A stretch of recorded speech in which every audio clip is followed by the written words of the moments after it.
My husband wanted to open our relationship. I refused at first, but he convinced me, and now that I'm enjoying myself he wanted to close it, but I refused.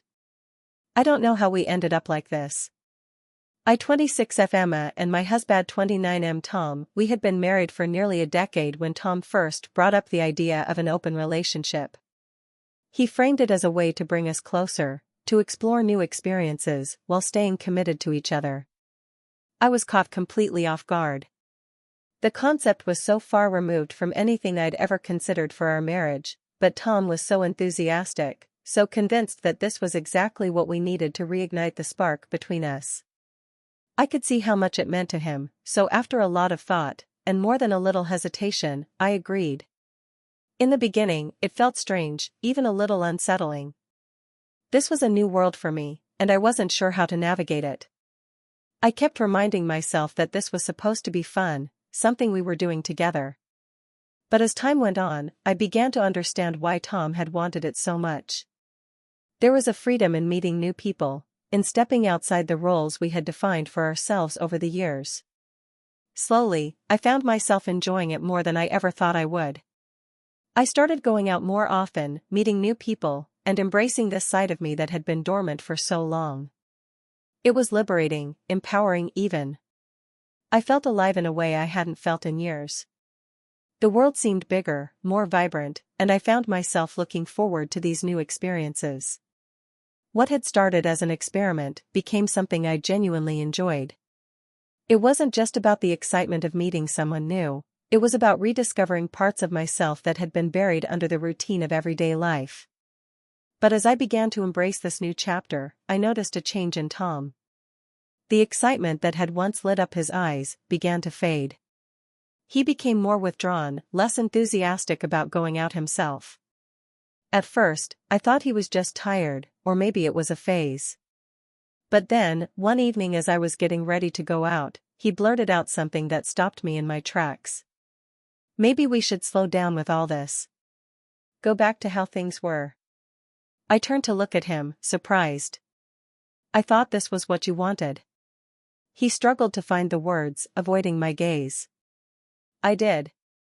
I mean, I do, but I just miss us, you know?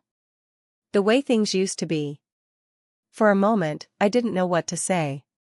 I had agreed to this for him, to make him happy, and now, just as I was starting to find my own happiness in it, he wanted to pull the plug. "Tom, we can't just close the door now that it's been opened. You wanted this, and now you're asking me to stop because I've found something I enjoy?" He looked at me with a mix of guilt and helplessness. "I don't want to lose you, Sarah. But I'm scared that if we keep this up, we'll lose what we had." I sat down beside him, trying to make sense of what he was saying. "Tom, I love you. That hasn't changed. But this has shown me that there's more to life than just the roles we've been playing. I need to feel alive, to explore, and that doesn't mean I love you any less. But asking me to give this up now, it's not fair." I could see the weight of his decisions bearing down on him. The very thing he had introduced to spice up our marriage was now threatening to pull us apart. He hadn't realized how much I would change, how much I would grow, or how much he would want to cling to the life we had before. "Tom," I said softly, placing a hand on his, "we can't go back to the way things were. We've both changed, and our relationship has too. But that doesn't mean we have to lose what's important. We just have to figure out how to move forward, together." He looked at me, his eyes filled with uncertainty, but also with a glimmer of hope. It wasn't the answer he wanted, but it was the one he needed to hear. Our marriage had evolved, and now it was up to us to navigate this new path, however uncertain it might be. In the end, it wasn't about closing the door or keeping it open. It was about finding a balance, a new understanding of what our relationship could be. And for the first time in a long time, I realized that maybe, just maybe, we could make this work. I took my husband to my company and my boss fell in love with him and started having an affair with her, so I left while I watched the downfall of her company. I used to believe that my life was a fairy tale. My name is Emily 26F, immersed in a career at a prestigious marketing firm. My talent and relentless dedication had not only propelled me to a key position but had also earned me the admiration of my colleagues, and I became so essential for the company. My husband, Jake, 29, my support system through all the highs and lows. When the annual company gala approached, I was eager to share this significant part of my life with Jake. The event was always a grand affair, a chance to showcase our achievements and celebrate our successes. This year was no exception, and the anticipation was palpable. The evening sparkled with opulence, but it was my boss, Isabella Monroe, who truly captivated everyone. In her early 30s, Isabella was a striking figure, once a top model, now a powerful businesswoman with an effortless charm. Her charisma was magnetic, and she had a way of making everyone around her feel important. I admired her greatly, seeing in her a reflection of the success I hoped to achieve. Jake, who typically preferred a quieter life, seemed unusually enthusiastic that night. He was engaged in lively conversation with Isabella, their rapport both charming and unsettlingly intimate. I was too caught up in the whirlwind of the event, networking, making new connections, and enjoying the festivities, to notice the deeper dynamics at play. Weeks later, my world turned upside down. I discovered that Jake and Isabella had been involved in a secret affair. The betrayal was a gut-wrenching shock, one that left me reeling. My trust had been shattered, not just in my husband but in the very environment I had dedicated so much of myself to. It felt like a cruel twist of fate, having built my career on loyalty and hard work only to be repaid with deception. Determined to reclaim my sense of self and move on from the toxic situation, I made the difficult decision to resign from my position at the company. My departure was more than just leaving a job, it was about severing ties with the betrayal and reclaiming my dignity. The company, once thriving, began to feel my absence deeply. My role had been central to its success, and without me, things started to unravel. As weeks turned into months, the fallout was dramatic. Projects stalled, deadlines were missed, and the company's reputation plummeted. Isabella, who had once been the glamorous and unflappable leader, was now facing a crisis of epic proportions. The void I left behind was proving to be catastrophic. Desperation drove Isabella to reach out to me. One evening, her voice, usually so composed and assured, was tinged with anxiety as she called me, pleading for my return. Her request was laden with regret and a desperate hope to salvage the crumbling empire. It was almost ironic how the same woman who had betrayed me now sought my help. I listened to her pleas with a detached calmness. The situation was almost poetic in its cruelty. Isabella had dismantled my life, and now she was facing the consequences of her actions. Her attempts to manipulate and charm me were transparent, and the irony of her predicament was not lost on me. I declined her offer, not out of spite but from a place of newfound self-respect. I had been more than just a cog in the company's machine, I had been its heartbeat. The realization that I deserved to be valued, not merely as an asset but as a person, was empowering. I was no longer willing to be a pawn in their power games. As I began to rebuild my life, I found strength in the journey of self-discovery and empowerment. I embraced new opportunities and ventured into a future that was shaped by my own choices. The pain of betrayal was a catalyst for growth, pushing me toward a life that was more authentic and fulfilling. Jake and Isabella became distant memories, their regrets and missteps their own to deal with. I moved forward with resilience, my past a testament to my strength and my future a canvas for new beginnings. The lessons learned from that tumultuous chapter became the foundation for a life defined by my own terms. In the end, I realized that the betrayal had been a harsh but necessary turning point. It had forced me to confront my worth and to pursue a path that honored my true self. The freedom to define my future on my own terms was a gift far greater than any job or relationship, and it marked the beginning of a new, empowered chapter in my life. Am I the a-hole for breaking up with my BF in front of his friends over a girl bestie? We have been together for 8 months and official 4. I love him honestly and everything was great. We met each other's family and friends and the whole thing. On Saturday, I was meeting with him and his friends, and he was to introduce me to his best friend from college, let's call her Karen. She came 5 hours late and he refused to order until she was there. I wasn't very hungry, so I wasn't bothered at first, but then she came without apologies or anything. She just nodded hi when he introduced us. The other two friends were with their GFs and they weren't very glad to have waited before dinner. Her explanation was that she got caught up in a game. We are all way in our 30s. Then she got a bit drunk and was all over my BF, and the first time she talked to me was to tell me, "I hope that you aren't like the other girls and get intimidated by our friendship." I was like, what? I don't get intimidated by other women. She insisted that she was the reason my BF and all his exes broke up. My BF then interjected, agreeing with her. I asked how so, and he said, "Jealousy, and some have given me an ultimatum, and I would never choose an insecure girl that I have known for 8 months over a friend who I've known for years." She was giggling the whole time. I was a bit yuck, and I said women don't usually have problems with other women. You speak about this happening with multiple women? What are the odds that they were all wrong when there's a common denominator? She started laughing and saying that I was just like them, and my BF, like I've seen him for the first time in his pathetic form, said, "Well yeah, this goes for us too, if you make that ultimatum then it needs over for us too." I just said that he needn't worry, because I am better than playing pick me in my 30s, so I am bowing out. I left the restaurant and transferred my part of the bill to him. Now he said that I was the off for breaking up without a discussion, and to do it in front of his friends like that was embarrassing.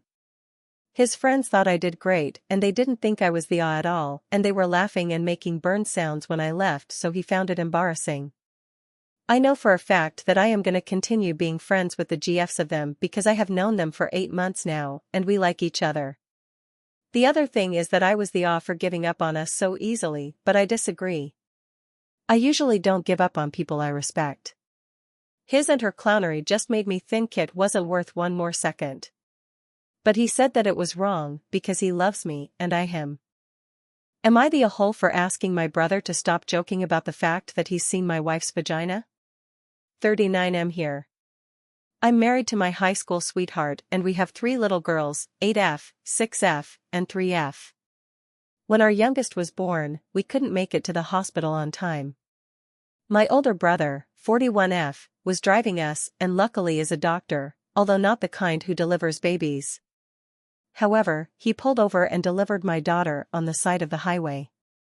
I will always be grateful to him for helping keep my wife calm and making sure both her and my daughter were safe. We actually named our youngest after him, Riley, because we were so appreciative that he was there to help. My brother has always had a bit of a crude sense of humor. After he helped my wife give birth, he started joking about the fact that he's one of the few men who's seen and touched his sister-in-law's vagina. Sometimes he adds that he's one of the few men who's seen his sister-in-law shit herself. This happened during the delivery. He brings up my wife's vagina anytime he's introducing her to someone new, and at almost every family gathering. Once he even said my wife has a pretty vagina. Everyone else thinks it's funny, but it makes both my wife and myself uncomfortable.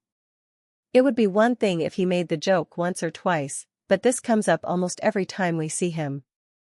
I want to stress that this really is just his sense of humor, and I don't think he means it in a creepy way towards my wife, but it has the effect of making her uncomfortable. A few nights ago, we were at my parents' house for dinner. I was teasing my brother about something, and he said something along the lines of, "You're just jealous, I've seen your wife's vagina." I told him the joke isn't funny, and to knock it off, because it's weird and makes me uncomfortable. The table got quiet, and my brother looked pissed. Yesterday, I got a call from my brother's wife. She was furious. She said I was trying to humiliate my brother and hurt his reputation. I said I wasn't trying to do that, but I also am tired of hearing him make crude jokes about my wife. She said that having to see my wife's vagina made him uncomfortable at the time, but he did it because he wanted her and our daughter to be safe, and I was now weaponizing his generous act against him. She says I owe him an apology, but I don't feel I did anything wrong. Maybe I could have told him in private, instead of raising it in front of the whole family, that I didn't like the joke. But other than that, I think it's reasonable to ask him to stop making the same weird joke over and over again. Was I being too sensitive and AITA?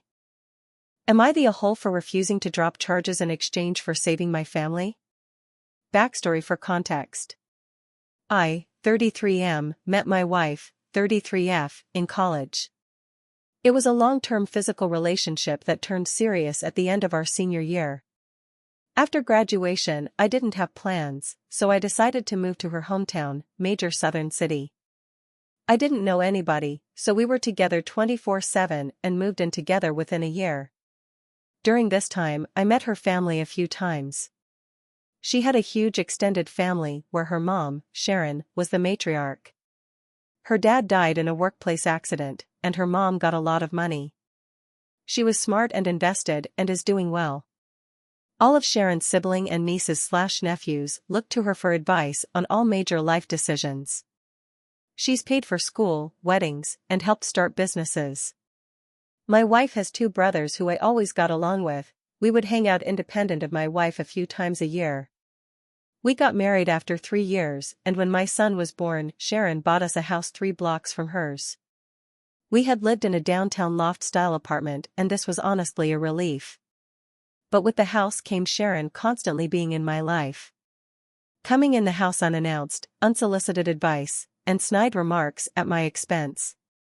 Eventually, 18 months later, we had a blow-up fight and I moved my family across town to an apartment. My wife was pissed and our relationship has deteriorated. Sharon hates me and has turned most of their family against me. I didn't see or go to any of her family events for over a year. My wife still saw her family, but because I wasn't invited and they were over 30 minutes away, it was much less. Sharon went from seeing her grandson almost every day to once a month. So her hate for me went through the roof. The incident. My wife had to work and I was asked to take my son to his cousin's birthday party. The party was at Sharon's house, and if it wasn't my son's first cousin, 6 months apart, I would have said no. It was tense the moment I walked in the house. Father of birthday boy, brother-in-law, greeted me, but no one else spoke to me. I didn't mind and sat in the corner on my phone. This apparently pissed off Sharon because I was being rude. An argument ensues and I announce I'm leaving with my son. Sharon said, "You can go, but my grandbaby is staying." At this point I lost my cool and started cursing her out. I woke up on the front lawn. Apparently, my 2 brother-in-laws beat the shit out of me in front of my kid. 2 of her cousins were helping me up and told me just to leave. I immediately called the police and said I was assaulted and my child was kidnapped. Police came and both brothers were arrested. Sharon lost her shit on the police and my wife drove up as her mother was being arrested for refusing to release my son. Her mom was eventually released, but her brothers were arraigned on assault charges. The father of the birthday had an assault charge from college, so he is facing some serious consequences. My wife is mad at everyone, but asked me drop charges. I not only refused, but got retraining orders for all 3 of them. Her mother isn't allowed to be near our kid and her brothers have court dates early next year. Last month, she moved out the house. We are now headed for divorce. Yesterday she came with one last offer, for us to move cities and start over. But only if I drop the charges on her brothers and remove the restraining order on her mom. I told her I would think about it, but I think I would rather get divorced. I honestly want to keep my family, but I don't believe she'll ever abandon her family for me. If I drop charges now, I doubt I can bring them back later. Ada, for not trying to save my family? Edit. This blew up overnight. My wife's cousin DM'd me because she found it. She was there that day and told me to add some more context because her family is getting railed in the comments. She's right, so here are a few more things. I don't think anyone is evil in this situation. Everyone loves Sharon and her advice except me. She's not a mean person, but we are polar opposites in many ways. My wife is the baby and only girl, so I'm sure that has a lot to do with our conflict. Sharon losing her shit on the police was uncharacteristic, and even I was surprised. My wife is a great mom and partner, but her inability to be independent of her mom's influence is our issue. She is mad at her brothers and isn't talking to either. She's also mad at her mom for starting the argument and refusing to release our son. She's just trying to find a middle ground. I genuinely think she hopes a fresh start can save our marriage. Until we moved into that house, I would say our relationship was good. As far as her brothers and the assault, I remember the first hit, but I was dazed immediately. The last thing I remember was flailing like a child while getting hit a few more times. What I don't remember is my kid screaming to stop hitting my daddy and then picking me up and dropping me on the lawn like trash. I have to acknowledge that my pride hurt more than my bruises. I genuinely liked both her brothers, and to be fair, fuck you and bitch came out of my mouth when I cursed out Sharon. I'm not 100% innocent. This is the South, so the police even said, "What did you expect to happen?" I don't know if I stopped pursuing this, it would continue or not.